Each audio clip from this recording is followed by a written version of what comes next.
Beginning resynchronization.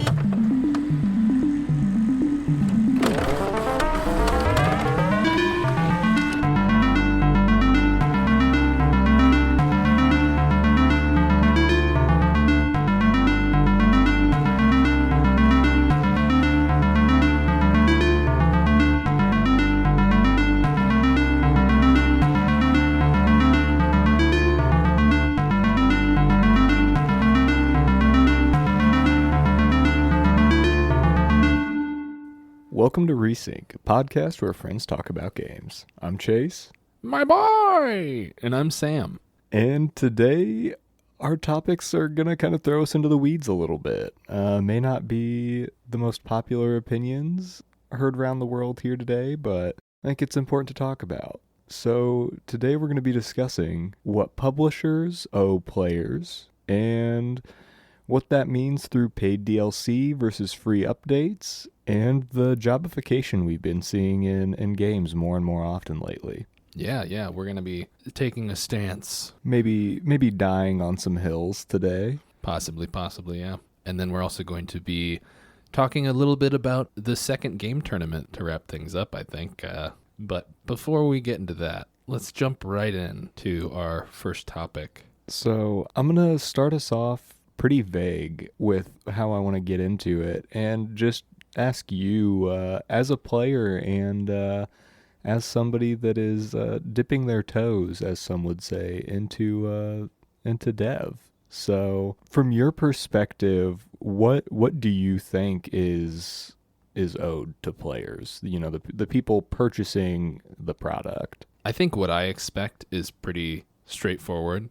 I expect for transparency in what to expect.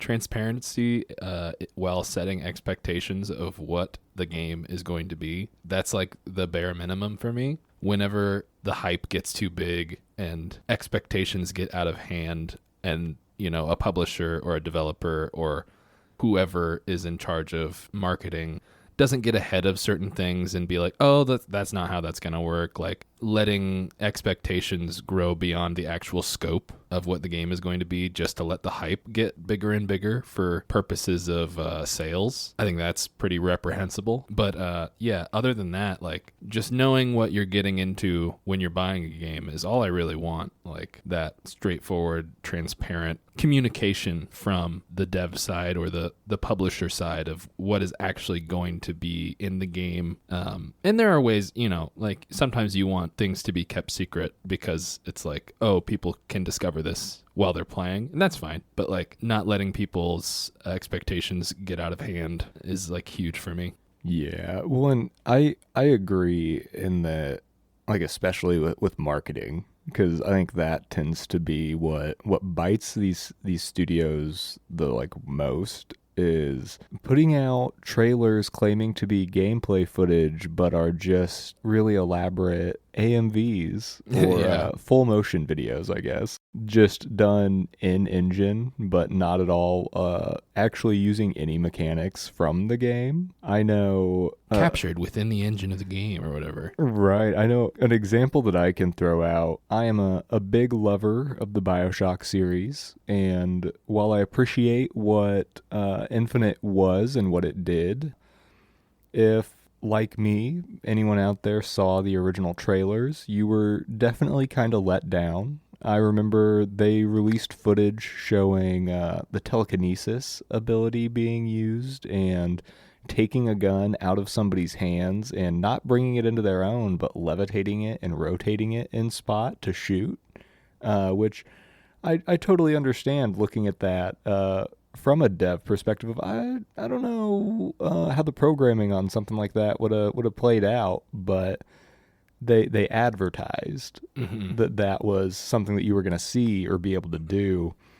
And, you know, things like that really, I think, crush people who had those expectations, because it kind of feels like like you said, players should know what they're getting into with their purchase. And in cases like that, it can kind of lead to feelings of being misled. Yeah. Another example of that where it's like the marketing kind of led people astray. I remember when Watch Dogs was in like the trailer circuit, and there was gameplay trailers of Watch Dogs that looked like incredible. They were like, oh my gosh, how does that work? Like, how are we, like, the hacking looked insane. And then, like, the graphics themselves were, like, really, really good. I remember, like, one of the big talking points at the time was, like, the reflections on the water on the ground and stuff like that. Yes. And just the level of detail. And then when that game came out, like, the graphics just being, like, 2 times worse than what was shown in that gameplay trailer. And then the gameplay of hacking being so pared down from what they had kind of led everybody to believe it was going to be like. Yeah. Misleading, maybe not completely lying, but like definitely not being super honest about what it was actually going to be like. Yeah. Well, and throwing out these examples kind of just brought another memory of mine back. As there is a new Fable game in the works that Oh, I yeah. am very cautiously optimistic about. Because I don't know if you remember or any listeners remember the very first Fable game. I want to say came out right around the time of like 2004, 2007 for the original Xbox. And all the way back then, we already had this problem of overpromising, as you were supposed to be able to drop an acorn. And over the course of your adventure, that acorn was going to grow into a full tree and things like that. That I believe those were coming out of like the head of the studio at the time. Yeah, I think Peter Molyneux Yes, is a very classic example of over promising. yeah, and you might be helping yourself with initial sales or pre-orders, but once people get their hands on it, you've shot yourself in the foot Yeah. by not actually delivering on these things. Even if it's, again, with the Infinite example, even if I can look at it and go, yeah, from a programming standpoint, I don't know how they're going to pull that off, but you showed it to me. Yeah. So now I'm thinking, oh, you had to have pulled it off. Like you guys came up with something, and I'm going to get to see that in action. Maybe that's more of a symptom of a lack of communication between marketing and the devs. Like Yeah. marketing being like, oh, or maybe not even marketing. I don't know how it works. I've never been in a studio, so I don't know. But like communicating like, oh, these are some ideas we have, and then maybe not necessarily Like looping them back in that, oh, hey, things hey, have that changed. changed. Yeah, like this is a active development process, and not everything we had an idea for is going to make it. Yes. But sometimes that gets shown, gets people hyped. I think it we've seen it in Kickstarters, things like that, where Yeah. it's you start out with this really grand like game plan and idea, and then realize as you're getting into it that you either just can't make it work or it's not something that can work. Yeah. And so it can lead to issues of like almost like biting off more than you can chew. Mhm. You've given yourself a deadline, but then given yourself additions to that product that deadline does not allow for. Yeah, that, scope creep, Yeah. as they call it. I'm sure there are a bunch of examples where that scope creep is like during the development and marketing cycle for the game, they like have all these ideas, but then because like, oh, we need this game to come out whenever we arbitrarily decide and it's got to come out then, that can like, it goes into crunch and like all these things that cause games to have cut content.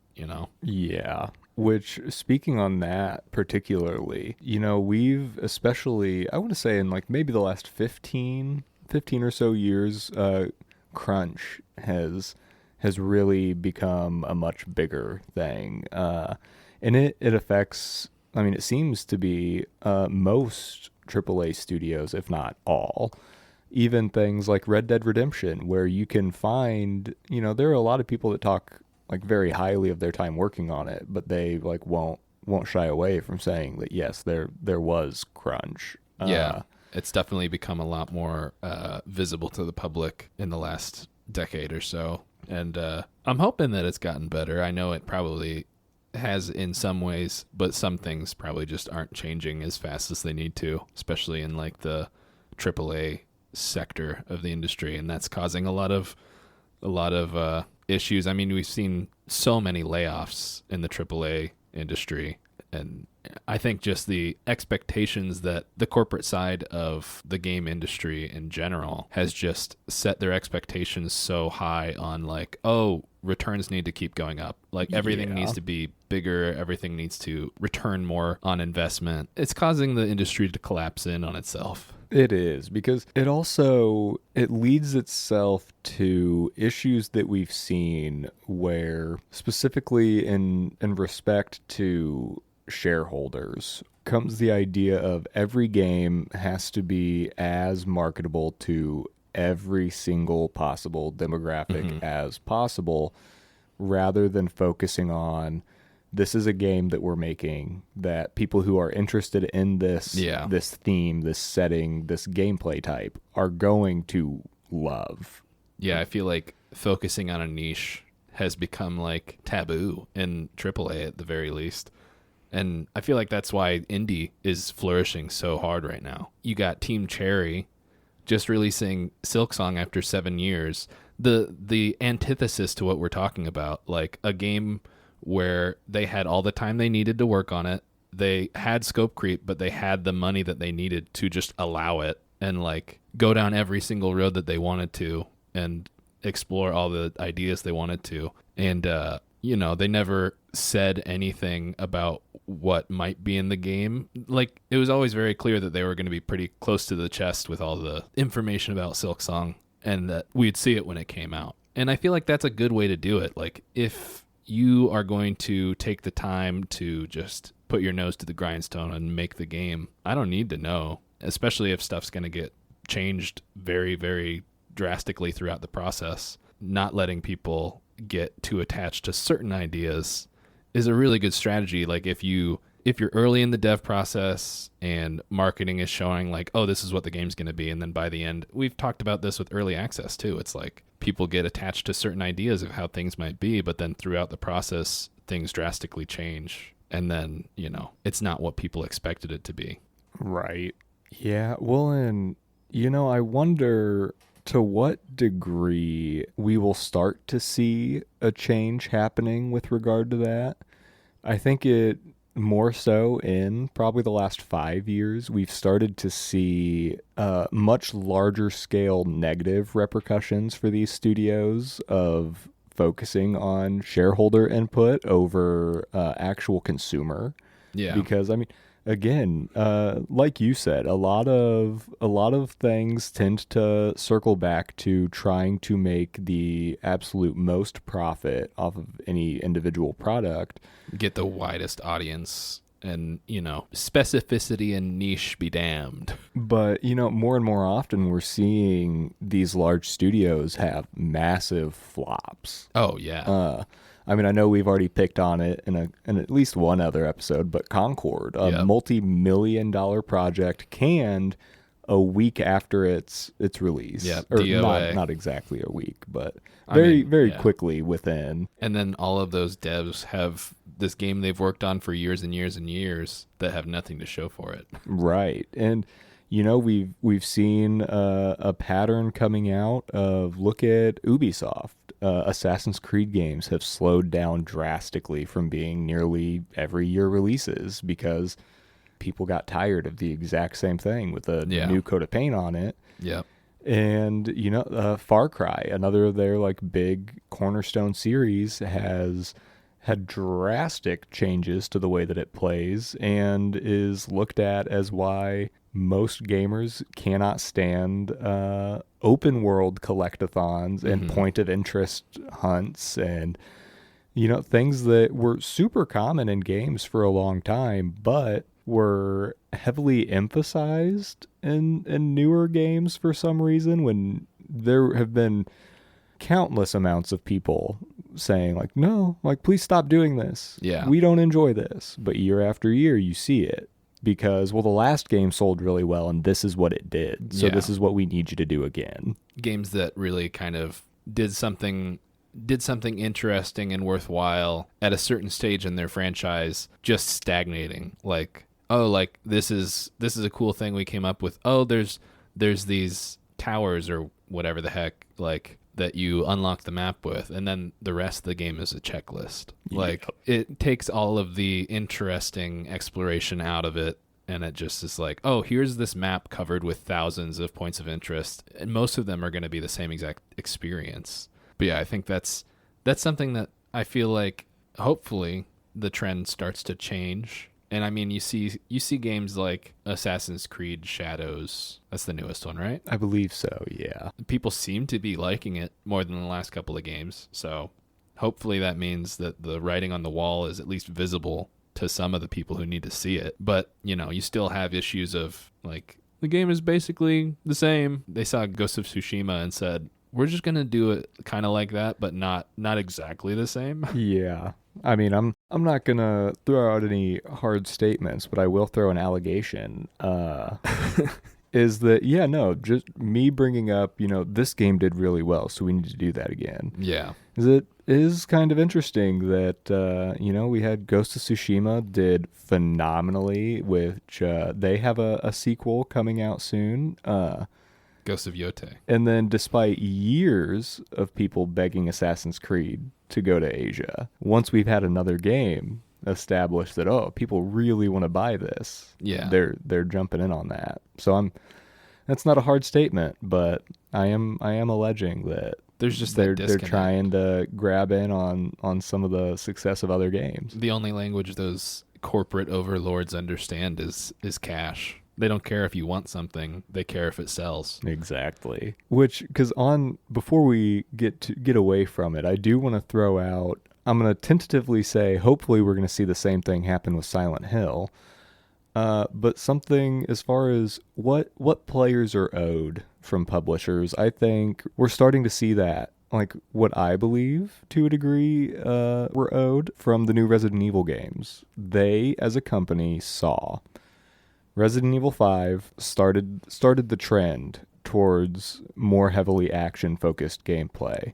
Resident Evil 6 really cemented that and is pretty much agreed upon in the community to be like the worst Resident Evil game. And people were really concerned about the future of the series. Yeah. And they took a break. They waited a while to give us something else because they were listening, at least it seems like. Yeah, I mean, if they can't see backlash that is that apparent to the whole community, then their eyes aren't open. Right. Well, and they really showed that they were listening by Resident Evil 7 coming out, and I mean that blew a lot of people away. I will say it really reinvigorated my love for the series. It ensured that when the remakes came out, I was right there because I trusted them to readdress those old settings and scenarios.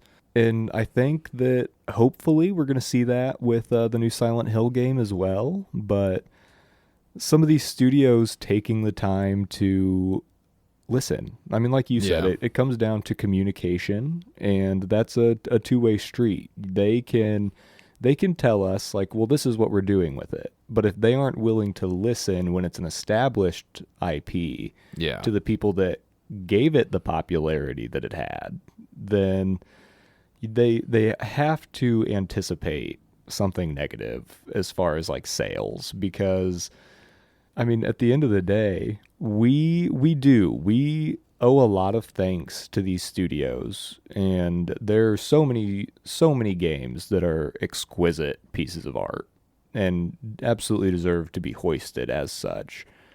But they're just like being an author. Just because you write something doesn't mean it's good.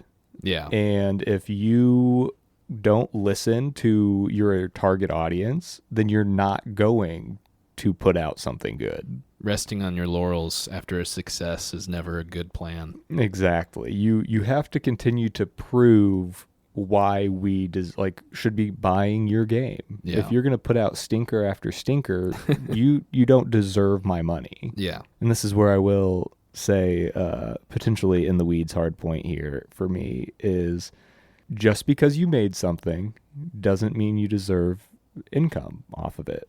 No, like, yeah. I mean, it has you to have be, to have something that grabs people and makes people want to buy it. people have to want it. And, it's one of those things where, like, we talk about communication, and sometimes less is more. Like, sometimes all you have to do is like tell me the premise and then shut up until it's ready. Like I know I keep harping on Team Cherry and Silksong, but like they said it's going to be a game where you play as Hornet, and then they got to work, and that was about it. Like they Yeah. said it's coming. They said don't worry about it. We're doing it. But they just did it. They put their nose down and they worked on it until it was ready to be released, and then 2 weeks before the release they said, "Hey, it's coming out." Yeah, well, I think like any of the promotional stuff, like during the development of it, or not really promotional, but just their little dev updates on it, all consisted of like screen grabs from the game. Yeah. It wasn't like, oh, we're going to release a gameplay trailer and then it like show a whole bunch of stuff that was in progress and then potentially later removed. They, just like you said, they kept it very tight to the chest and gave out really only information that couldn't change. Yeah. Like this is the premise. This is the, elevator pitch. And if you want it, cool. We're making it for you. If you don't want it, that's fine. And that's okay. And I think that's a lesson that the industry needs to really take to heart, because, you got all these, I don't know, I don't have any specific examples, but I've seen the sentiment online that like developers are like, they can't set these expectations for games. Like, So we can't do this. well, and that's a wake up call. Like, Yes. figure out that maybe you can do it, and the way that the industry has been scaled is just not good. Right. I'm going to keep doing this to myself. I'm going to say something that not everybody may love, but I'm going to say, because I've seen it with Team Cherry and we saw it with Baldur's Gate 3. If you are in the gaming industry on a dev end or just corporate anywhere, if you have the opinion that like, oh, you're ruining this, you're setting expectations too high, or because I know both of them came out for less than 60, 70 now dollars. Yeah. And that was another thing. Like, oh, well, you can't set the price like that. No, they're proving that you can. Yeah. This is evidence that if you are of the mindset that this is unacceptable for the industry, you really need to take a step back and evaluate your position in the industry. The template that they're working off of is broken. I mean, if you look at, and Team Cherry is definitely like an outlier. They're 3 people, like, and then, off of the crazy success of Hollow Knight, have enough money to just do whatever they want with the next game. But like, if you look at, I mean, that's why layoffs are happening in the industry, because the scalability is just not there in the way that the early 2000s like gaming boom made everybody think that like, oh, infinitely we're going to get bigger and bigger and bigger. It's like, no, there's a ceiling, and you kind of have to recognize that ceiling to stay within the realm of like a successful model. Right. Because that's part of me has to wonder. And I'm going to throw out, I know that NetEase laid off the Marvel, like the U.S. Marvel Rivals team. Yeah, I know vaguely about this, but yeah, I believe they laid off like a good portion of like the people responsible for the game. And then I believe the same thing just recently happened with Subnautica 2. Yeah. They were picked up by a studio. They were given sell this many copies by this point, and we'll give you like a big bonus. And as soon as the team was like, yeah, we're ready to move, and they realized, oh, we're going to have to pay out on this bonus, seems that allegedly they took the easy way out and just kicked the team out. Yeah, they cut the original creators of Subnautica out of their own payday. Like it saves money. Now the new owners of that studio are suing the original creators of Subnautica because they allegedly took a bunch of files, but like I'm sure it's on their stuff, like, of course. Right. Well, and so like it makes me wonder how much of like this game cost like 500 million to make.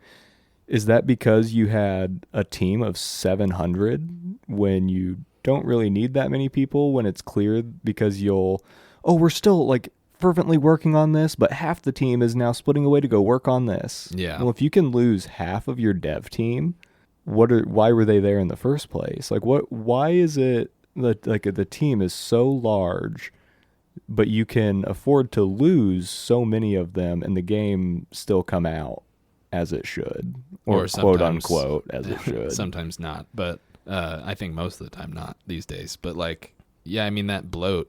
I'm gonna say money is going into things where it could be better put in other places. At a certain like size, a company cannot know, like, what's the saying, like the head doesn't know what the hand's doing or something like that. I can't remember, but But yeah, spreading themselves so wide that it's okay, well, if this team is working on this and this team is supposed to be working on something that like coincides, how good is that communication between the two? How yeah. many times are we having to stop and re-go through like sections of code or whatever because it's not compatible with what this person was doing because they didn't realize it had to be with what this person did. And you look at companies like Blizzard, who have had, a very storied last couple of decades, and you see like the people who founded Blizzard leaving, and them hearing about all these horror stories and being like, wow, this company is not what I started it to be. And at that size, you can't keep an eye on everything when you're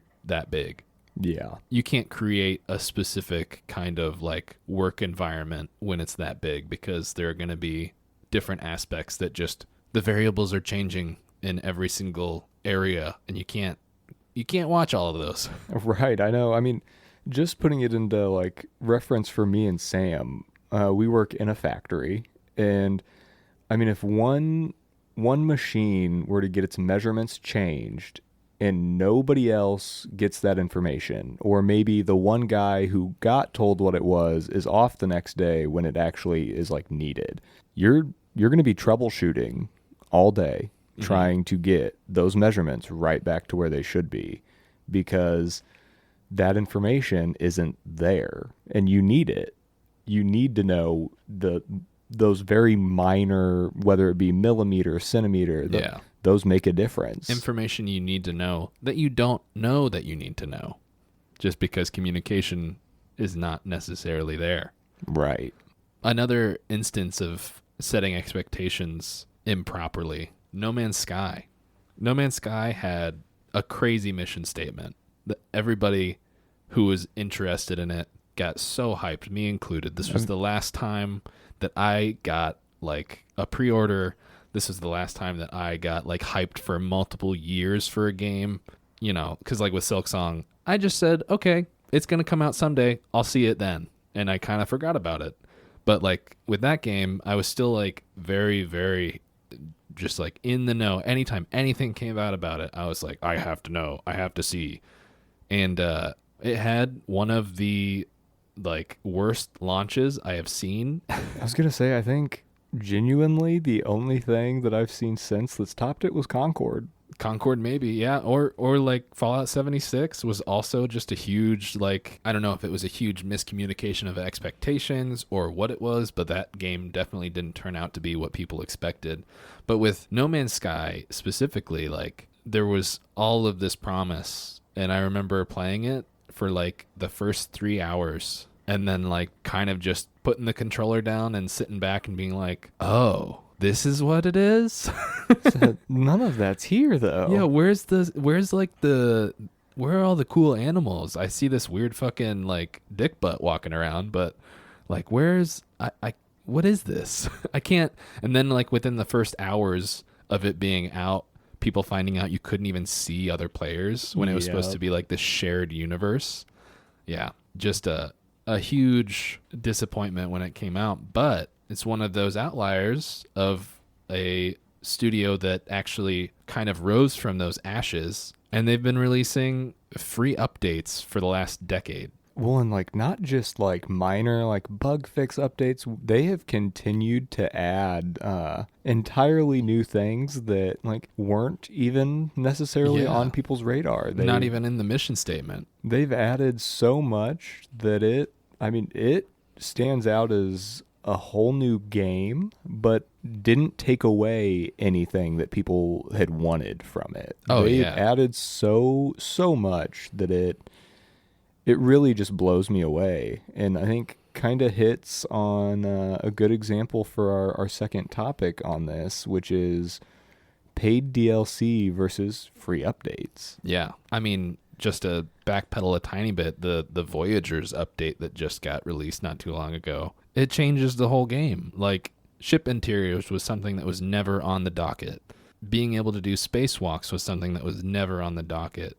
But, you know, after all of this time of updating the game for free, adding insane amounts of content, I haven't played it, but, like, I've seen that this has become one of the most, like, supported and loved, like, space games. And now they have ship interiors, spacewalking, being able to crew a ship with your friends, like, all this stuff that some other games, like Starfield, obviously not the multiplayer side of it, but, like, just didn't deliver on with, like, the ships and the space flight and all this stuff. And it was all free. So I'm curious. I can think of a few examples of DLC that I would buy again. Mm-hmm. I know for me, what like really set the standard for what a DLC was growing up was the Shivering Isles expansion for Oblivion.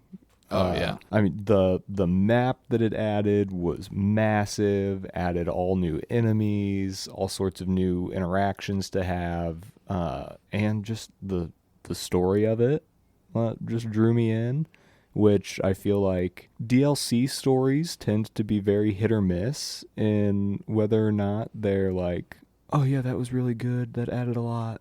Mm-hmm. Or just like, oh, it was more game. Yeah, like, okay, like I'm glad I got to play a little bit more, but all right. And it continues. I mean, even now, I'll buy an expansion for something, and if it's not as big, if it's not as fleshed out, I get so disappointed because a game from way back when is still like outshining these new expansions we're getting from, these much more expensive to have made games. Yeah. Well, and you got examples like Shadow of the Erd Tree, a DLC that I would happily pay for and did.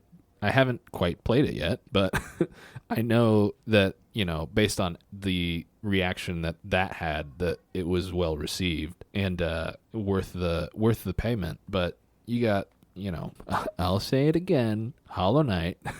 Hollow Knight had 4 DLC updates that were completely free that added a bunch of gameplay and, new bosses, new items, new areas, like all this stuff. And then you got stuff like the monetization in a game like Sims, where you can spend hundreds of dollars before you even have the full experience. Yes. Well, and I know that in preparation for this, I threw a number out for you. But for those listening, The Sims 4, not on sale, base price for it, and I want to say every single expansion. All of the DLC. Exceeds $1,200. That's insane. So just like put into perspective, you have AAA game studios crying because large scale games like Baldur's Gate 3 come out for $40, and that's going to ruin the industry. But they have no problem charging $1,200 to get the full experience for something. Yeah. And then you got, people who love The Sims, Kelly, who freaked me out one time when she told me how much she spent on it. I'll keep that secret, but still, it's ridiculous. I'll throw myself under the bus because just to throw out that this is not like a new problem for The Sims. As a Sims 3 player, I can guarantee you I've spent over like $140, and I've only got like maybe 4 expansions for it. And again, like, this is an old game. The expansions still sell for like $25 a piece. That's nuts. Yeah, I mean, I think back to like the first time I ever saw DLC, like downloadable content becoming a thing back, like in the Xbox 360 era, or maybe even before that. But like the first time I remember seeing it, it was like Call of Duty maps. And like, back then I was like, I have to pay for that? And I feel like, now after that's kind of been normalized, I'm coming back full circle. And I'm like, why do I have to pay for this? Yeah, well, and it's funny because I was in the same boat of way back in the day, constantly, $15, $15, $15 on every Call of Duty game that had zombies Yeah. because I really only loved zombies out of the Yeah. Call of Duties. Well, and that's just real quick. That's not to say that I won't pay for DLC. I will. Some stuff is definitely worth the money. But it's funny, especially like with this conversation of paid DLC and free updates, is as much as I hate to do it, I'll pat Black Ops 6 on the back. Disgusting. I know, I hate myself, but they started releasing new zombies maps and new multiplayer maps as well, but I only care about one of those. And they started doing it for free.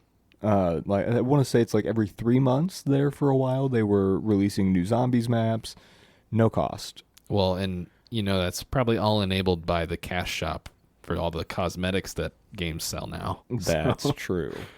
That is true. and battle passes and stuff like that, where it's like you're looping people back in every, I don't know how often those I think those are typically on that 3 month 3 month. rotating. That is a good way to also kind of segue with our third topic, the jobification of games. As we're seeing more and more studios coming out and trying to maximize engagement time with players. And to a degree, I kind of hate it. Yeah, like playing games is supposed to be a escape from that kind of like expectation of you need to do this. You need to keep your nose to the grindstone. It's supposed to be a relaxing hobby.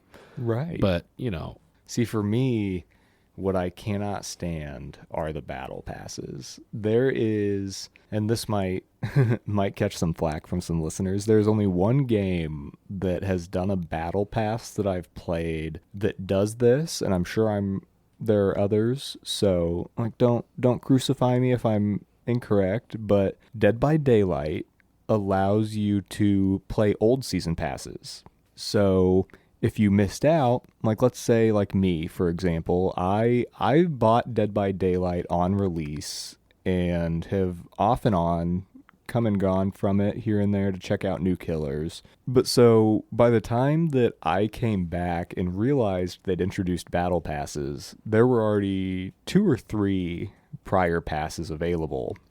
And I was like, oh, well, that kind of stinks. Only to realize I could go back and I could grind out the challenges for those and get like all of the non-paid cosmetic stuff that you can yeah. unlock. Whereas like that I can accept because that leaves it to me to go through at my own pace.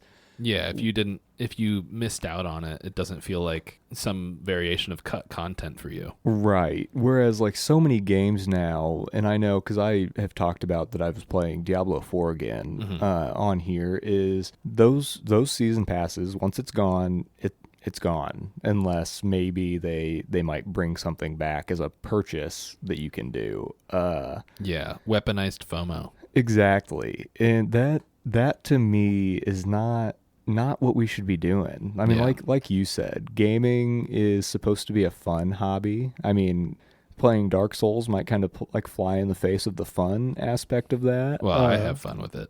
I do too when I'm not screaming at myself for losing for the third time to a move that I know. But I'm supposed to enjoy my time with this. Yeah. And while I understand they're trying to like ensure that people are on their game for longer, it pushes me away faster Oh yeah. because I will get through what content is available for me and then I will write off ever coming back to check out a battle pass. Well, and especially if it feels like super obvious that it's like we need you to stay in the game as long as we can get you to. Like we need you to stay in our game so you're not playing other people's games. Right. And like I remember, playing WoW, MMOs are like a huge proponent of that problem because, some are free to play, some have subscription models, and like if it's a subscription model game, I'm already paying you every month. I don't want it to feel like I have to play every single day in order to keep up with whatever is coming out. Like let me play it at my own pace. let me have the fun I want to have in the game that I'm playing and interact with whatever systems I like while ignoring the ones that I don't, instead of, making stuff into just any system and an MMO that makes sure that you feel bad for not playing for a day. Like, don't weaponize FOMO. Just let me play. Let the options, like you said, if there's like something that is limited time only, why is it limited time only? To create hype? Like, I'll get to it when I get to it. Exactly. And like, not to be that guy, because, I roll my eyes at this person myself, but I'm a husband and a father. I work a full-time job. Yeah. I want to be able to come home and enjoy the time that I have with a game rather than Clocking in. exactly like, oh, okay, oh no, I've got dailies I got to do. Oh, I still have this weekly that's up. And like, again, it pushes me away from wanting to play it, because just like work, when you're like, oh man, like I'm really not looking forward to going in today. The difference is I have a choice. And so whenever I look at it and go, God, like I'm going to get on, I'm going to have to do this. It's going to take me this long before I can like actually do what I want to do. I'm just not going to do that. Yeah. I'm not going to clock in at home. There's no reason. Exactly. And, games have to give you the reason to play them. They are not beholden to you. Right. Or you are not beholden to them, rather. Which I will say, I know that I corrected it in our last episode where I talked about it, but I had some issues getting all the way through Expedition 33. Mm-hmm. But that is an example of a game that says, play me when you want to. Like, I'm not going anywhere. Yeah. You took a step away from me. That doesn't mean like all of a sudden the world has progressed around you and like, oh, no, catch back up, man. Even if I'm like, oh, I'm not really feeling it. Well, I can wait until I feel it. Yeah. Yeah, especially those single player experiences. I mean, if we start seeing single player experiences that are like releasing events that you can miss out on, I'll directly ignore all of those types of games if that ever starts happening. But I know that, talking about this, you have all of these ways that games can make it feel like a job, or like remove the fun of being able to play a game how you want. But recently we've been, taking some of that fun back. We've been playing games how we want to. My brother threw another game tournament and played some more PS2 games this time instead of PS1. Yeah, dude, and once again, it was an absolute blast. Yeah. I'm so glad we started doing that. Oh, yeah. It's been a really fun thing to get together and just hang out and have some beers and eat some pizza and play some games. And you put another win up on the board for Resync. You Yeah. signed your name on another crown. Yeah, I'm this- very proud of you. This time I'm taking home the racing. I'm very sad to report I immediately lost my fighting game crown. It is what it is, man. You did a good job. You put up a good fight. All I'm proud of in myself is that I didn't lose every single match that I played this time. You put up a fight. I actually made it to the final match in our sports game, which was Tony Hawk's Pro Skater 3 this time, and ended up losing to my brother. So it was kind of like a nostalgic childhood battle. We won all 3 rounds, but he did end up taking it. So Yeah, well, and I'm gonna go ahead and have to give your brother props again, because he's the one who swept me away from my fighting win. oh yeah, he That pulled that out of the clutches. went the full 3 rounds in that as well, Yep. and close fights every single time. Yeah, you Was- guys were both low health at the end of that last fight in Tekken 4. Yep, was very fun. But yeah, this time we played, what's the game that you brought? ATV Off-Road Fury 2. And then Tony Hawk's Pro Skater 3, and then our fighting game was Tekken 4, which I don't think like any of us had ever played Tekken 4, so we were all on an even playing field there. But other than Jake, who has been playing a bunch of the prior Tekken games, I don't think any of us have really ever jumped into that one. Yeah. And it was a little unwieldy. I was trying to press buttons, and for some reason my guy kept like bobbing and weaving and not even punching. I'm going to say I definitely threw punches in the wrong direction of my opponent a few times. Yeah, But it's a little clunky, but like that's definitely a different version of a fighting game than I'm used to. yeah. But yeah, you yet again stopped the sweep. Jake got the other 2 crowns, and you kept him from the infamous golden crown. Yeah. Well, and Jeff did not sweep his way through. That was the most important task. Oh yeah, I mean this time around, Jeff took 2 crowns of the first tournament, and this time Jake took 2, but Jeff was prevented from even getting one crown this time around. So as this tournament keeps going and we play different games, I'm sure there will be a long and storied history of who holds what titles and what crowns. I'm gonna keep one title, and that is gonna be the sweep stopper. Yeah, I mean, so far you two of 2 game tournaments, you are the sweep stopper. Impressive. So I think it comes down to I just can't let anybody be that happy. The joy it would bring everybody else would just crush me. So, But yeah, in Tony Hawk, we did graffiti was our game type for our matchups, and you had some issue with that one, didn't you? I said it then, and I'll say it now. It had probably been nearly 20 years since I'd played a Tony Hawk game. Yeah. So I was hitting ramps and then just helicoptering in a circle and then crashing. I kept nudging you and saying, "Hey, you could stop spinning so much." And you kept saying, spinning. "No, I gotta spin." Spin to win. Yeah, you and Cade had a matchup, and both of you were like, "I don't fucking know what we're doing here." See, that was the best part. Me and Cade were the first of each other's bouts on that game, and both of us looked at each other and said, "This is going to be the least entertaining match because we don't know how to play." But I think it became one of the most entertaining matches because you guys were so neck and neck. Just throwing ourselves at obstacles.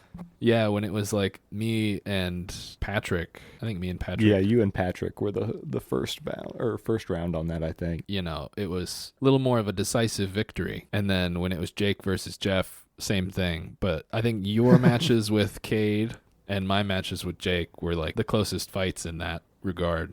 Absolutely. To save myself a little bit of face right now, I am just going to say I survived 1 round against Sam. I took 1 round. You did take 1 round. I kept fucking crashing. And I think you definitely started stealing a bunch of my stuff. Yeah, and then I knew your strat. Yeah. My strat in that game is just to get as many obstacles in your color as possible. And some of those ones I had only done like just a 50-50 on and didn't rack up much of a combo for. But yeah, I had to come back and spank you for that. And spank me you did. And then your home turf, the first game we played, ATV Off-Road Fury. Yeah. That was my worst performance. Probably even compared to the first game where I lost, or the first tournament where I lost all of my matches. I could not stop crashing in that game. I think I was 6th in all of my matches of that game, maybe 5th in one. But I kept trying to do backflips because Patrick showed me the light. Patrick was just fucking throwing backflips, double backflips. Exclusively. Insane consistency with him landing those. And then when it came my turn to play, I was like, well, I got to do it. Backflip. And it didn't work out. It didn't work out for me at all. I was going to say, it also probably didn't help that every single jump you would go up, the crowd was going, backflip. Yeah. Backflip Well, and now. then one time Jeff said, hey, go up that hill. And I was like, oh, he's trying to help me out. So but no, it took me off course. I was already way behind. There was just no chance of me catching up. But yeah, I want to jump back into that game. That was a fun one. Dude, I'll have to bring my memory card next time we play. I've got all but I think 1 ATV unlocked, which is funny because I have like the best ATV unlocked, but not the one before it. How does that work? I'm just much better at the time trials. Oh, okay, yeah. Different means of unlock. Yeah. Another thing that we need to get into, we still haven't gotten into Metal Arms together. We definitely need to sit down and play that game soon. True. I would love to get into that. That and Gauntlet. Yes. my Wookiee, yes, coming yes. in. Yes. Dude, I think you'll enjoy Gauntlet. I'm sure I will. It's fun. But yeah, I really hope that we keep the frequency up with this game tournament thing that Jake has been organizing. It's been a really refreshing game experience. Yeah, absolutely. Especially with all of the negative stuff we've talked about in the industry. Like going back and just sitting down, couch co-op, playing games together, not worrying about like live service or cash shops or any of that crap, just hanging out and playing the game. Yes. So remember, moms. All the moms listening right now. Call back to Kelly's call out for the moms. Sometimes it can be about just making your own fun with the games. Oh yeah. Because, sometimes you know how to make it more fun than they do. Mm-hmm. For sure. I think next time we play the ATV game, we should have to take a shot every time you crash. I'm in. I'll be freaking wasted. Said, have the ambulance on standby. Backflip! So wait. You can't keep doing that. So, is the world spinning or is that the game? What was the character's name that Patrick was playing? Like Slip or Skip? Like Skip Johnson. Skip Johnson. And then like Cletus Jones. Yeah. Amazing names. I think those might be real people. That's totally possible, but I love, how on brand their names are for the game that they're in. True. Also the character that would come up every time you would finish a race, and it would be like first initial, then last name, and guy's name was S Hit. So his name just said shit. I love it. I hope that's a real person. You said, you know what? I hope so too. Are there any games that you hope we put on the docket in the future? Any games you would be looking forward to jumping in the ring and facing off against each other in? If any of us decide to bite the bullet and invest in a PS3, I would be so down to play Split Second as a racing game. It's like a normal, like I would say it kind of hits like Need for Speed vibes with like how racing is played, but I don't remember if it's like just a crazy set of races or if it's like all of you as drivers are like stunt drivers. Okay. Because there will be like collapsing buildings and like you can like crash through things to cause things to crash on like people driving behind you, and kind of a not so much like vehicular combat game, but like still like manages to add a different layer to the competitive nature of the race. I know that you said that you didn't really grow up being in favor of car games, but that really heavily reminds me of Burnout. Oh yeah. Yeah, Okay. there are a lot of like, a lot of hazards that you can set off for the people behind you and cause a lot of chaos. Yeah. I would love to see. I know Jake has for PS1 he got Marvel Heroes versus Street Fighter. I would love to see us circle back to PS1 and play that because I really enjoy that game, especially on the sticks that he got. Oh yeah, the fighting sticks are so nice. Elevate that so much. You know what? That's why I lost Tekken. Because we didn't have fighting sticks for didn't PS2. Use the fighting sticks. I don't know. Do those even work on the PS2? I don't know. The PS1 fighting sticks? I don't know. That'd be interesting to find out. Yeah. But yeah, I would love to see some more of those crossover fighting games thrown into the ring. I know I threw out to Cade that if we decide to hit Xbox era, Mortal Kombat versus DCU. Oh yeah, that would be fun. Another one that I grew up with, Soul Calibur, thrown in the ring.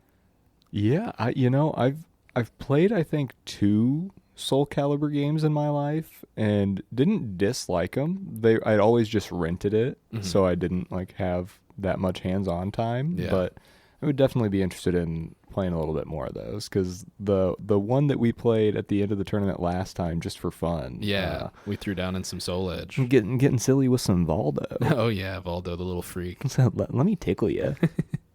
Yeah.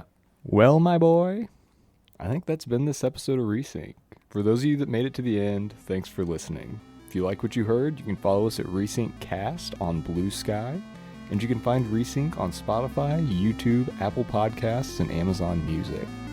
And if you are willing to give us a review, we would really appreciate that, and share us around with your friends if you want to. That helps us out a lot. We would really appreciate it. Yeah, it goes a long way. But until next time. Bye!